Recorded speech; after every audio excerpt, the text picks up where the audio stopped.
Bienvenue dans le débat de France 24. C'est donc aujourd'hui qu'a été présentée en Conseil des ministres la fameuse loi de moralisation de la vie publique, ou plutôt le projet de loi pour la confiance dans la vie démocratique. Avec ce texte, la France passe-t-elle de l'ombre à la lumière? Est-ce la fin des pratiques d'un autre âge, comme le dit le ministre de la Justice François Bayrou, dont le parti, le MoDem, est justement rattrapé par des soupçons de pratiques qu'on croyait révolues, celles d'emploi fictif d'assistants parlementaires?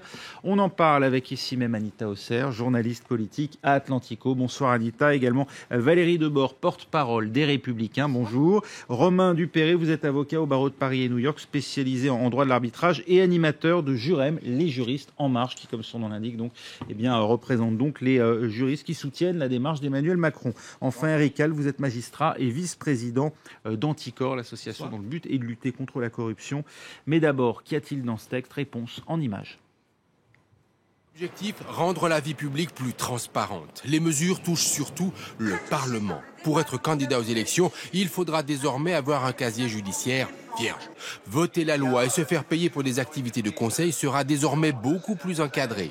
La réserve parlementaire, qui permet aux députés et aux sénateurs d'attribuer des subventions, sera supprimée. Ils ne pourront plus employer des membres de leur famille dans le cadre de leur activité à l'Assemblée.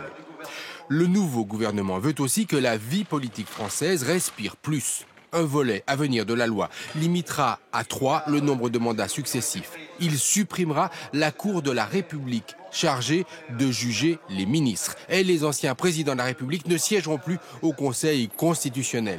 Ce texte se veut symbolique d'un changement de période. C'est pourquoi il sera la première loi de l'ère Macron à être discutée au Parlement. Ce projet, Eric Hall, il marque vraiment l'entrée de la France parmi les grandes démocraties, on va dire, du nord de l'Europe, celles qui sont si souvent citées en exemple par l'OCDE et le groupe d'États contre la corruption du Conseil de l'Europe. La loi n'est pas tout, mais pour une fois, on a un projet de loi ambitieux. C'est vrai qu'on inscrira dans la Constitution un certain nombre de principes, notamment le non-cumul des mandats dans le temps, qui était tabou jusqu'à présent. La suppression de la Cour de justice de la République, c'est une excellente chose.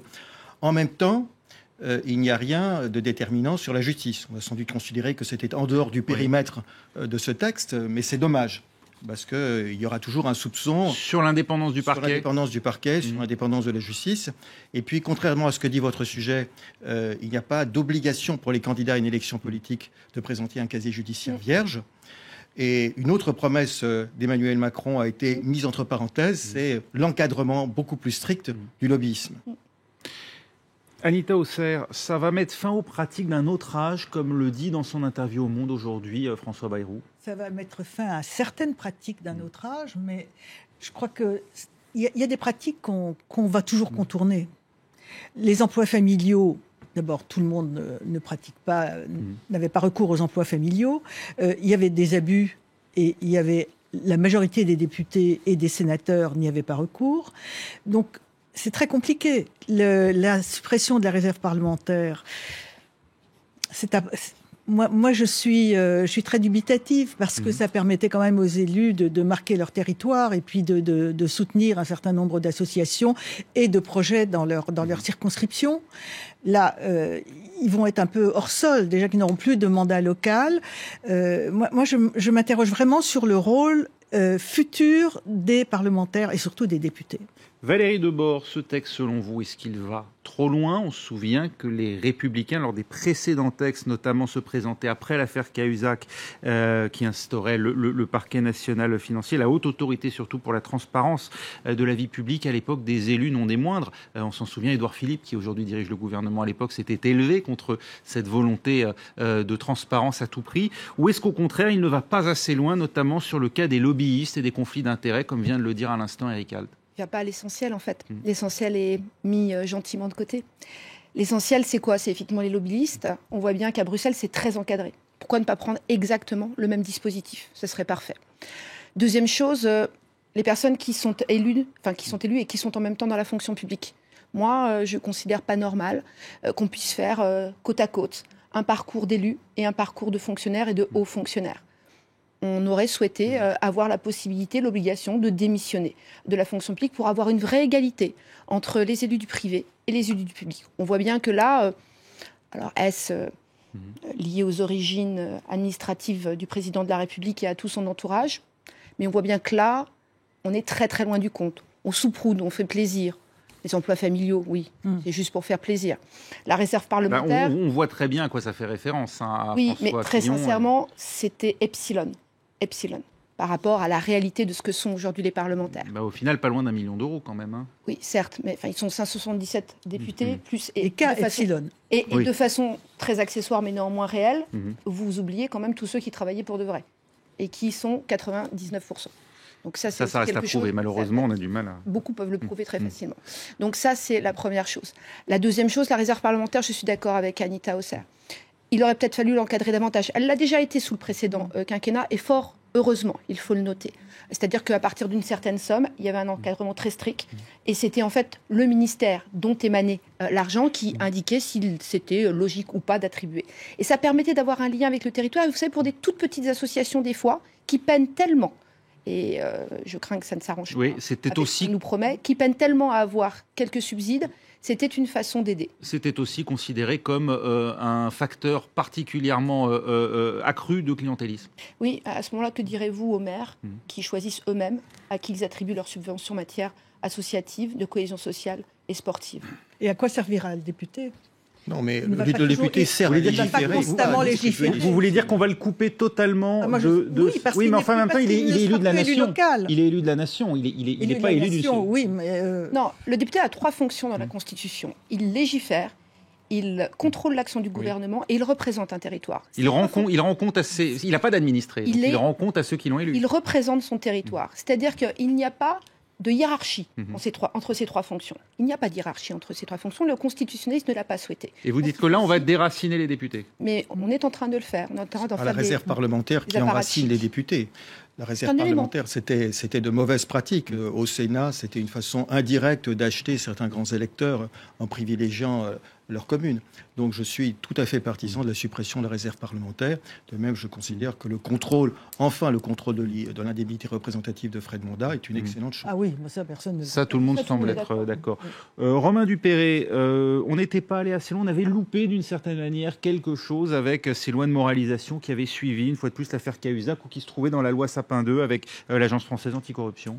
C'est vrai qu'il y a beaucoup de choses qui ont déjà été faites au cours des 5 dernières années. Il y a la création de la Haute Autorité sur la transparence de la vie publique, la création du Parquet national financier, la création de l'Agence française anticorruption, la création d'un statut pour les lanceurs d'alerte. Donc il y avait beaucoup de choses qui ont été faites.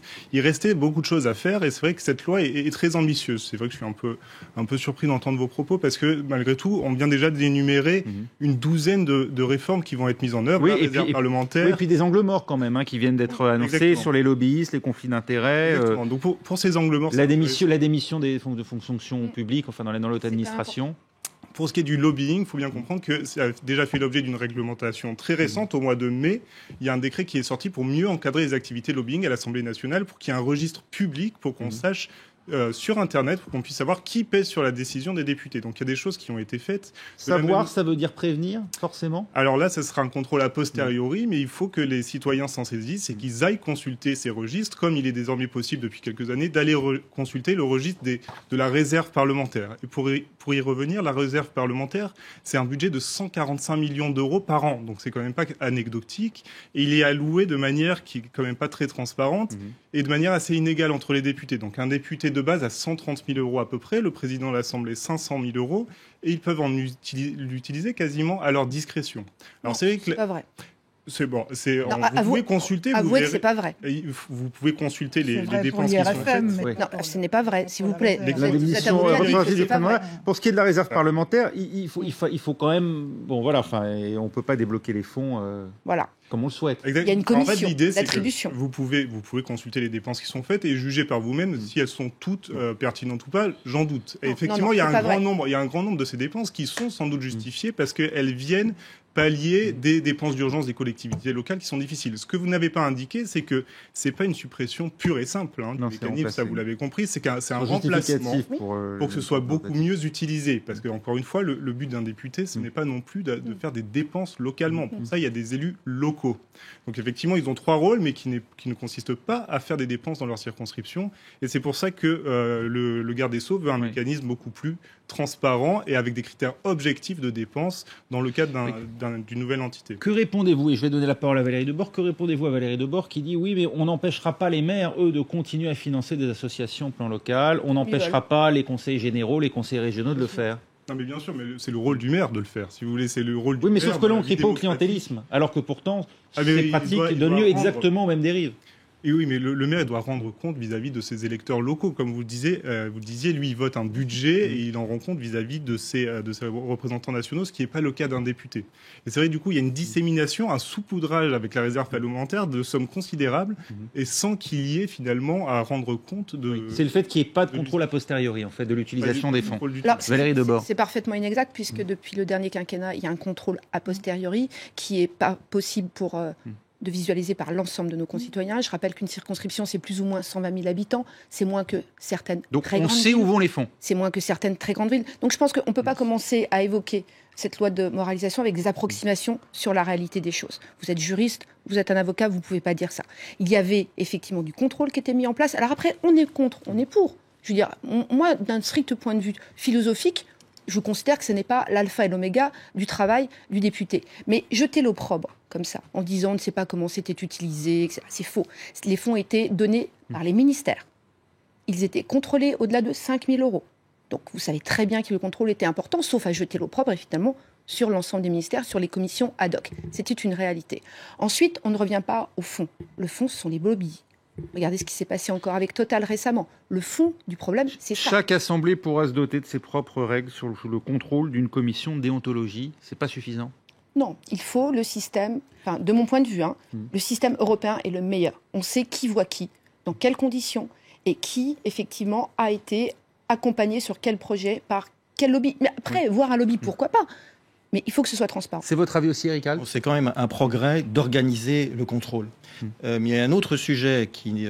Pour qu'on comprenne bien, en gros, on laisse aux assemblées le choix de la méthode pour lutter contre les conflits d'intérêts. C'est quand même très flou. Non, mais à partir du moment où ils devront déclarer leurs dépenses, je pense qu'on aura fait un pas en avant. Dans l'entreprise aussi, c'est de l'entreprise elle-même qui contrôle les dépenses de ses salariés et les frais de ses salariés.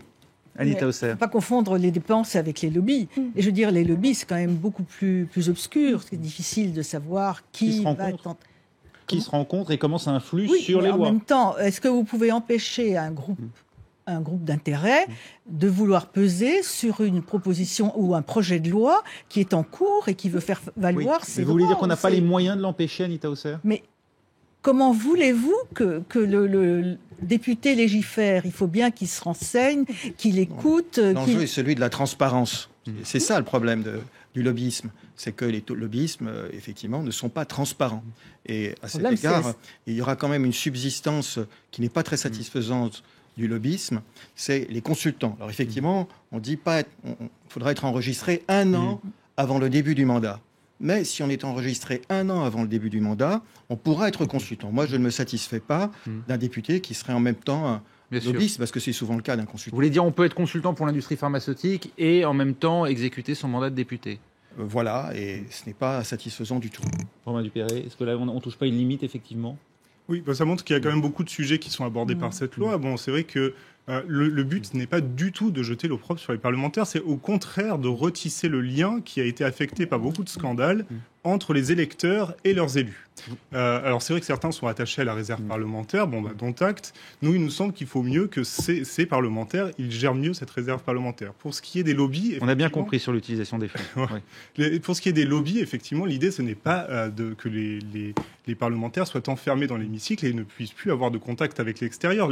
Si vous voulez, la législation est de plus en plus complexe. Il faut qu'ils puissent entendre des gens de la société civile, de l'entreprise, des syndicats. Des syndicats, ce sont des lobbyistes. Mais vous leur laissez la possibilité de s'auto-discipliner en la matière. En fait, si vous voulez, il y a une question de séparation des pouvoirs. C'est que les assemblées doivent pouvoir se réglementer elles-mêmes. C'est pour ça que c'est un sujet qui est assez délicat. C'est que ce n'est pas à l'exécutif d'ordonner à l'Assemblée les conditions dans lesquelles elles doivent se réglementer. Cela dit, il y a quand même dans la loi plusieurs choses, notamment un registre des déports qui doit être tenu par les assemblées. Donc il y a quand même beaucoup de choses nouvelles qui vont aider à avoir beaucoup plus de transparence sur les relations des élus avec la société civile. Transparence, c'est pas interdiction. Non, Valérie Debord, et je rappelle quelque chose de très important, l'article 27 de la Constitution, tout mandat impératif est nul. Quelque chose qu'on oublie peut-être assez souvent. Un député est quelqu'un qui prend sa décision en âme et conscience et qui ne vote pas, ni d'ailleurs normalement en fonction d'une consigne de groupe, ni en fonction d'une dans la consigne. pratique, vous savez que ça marche pas.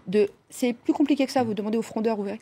Et donc on voit bien en l'espèce qu'il y a nécessité aussi de revenir aux origines de la Constitution. C'est extrêmement important.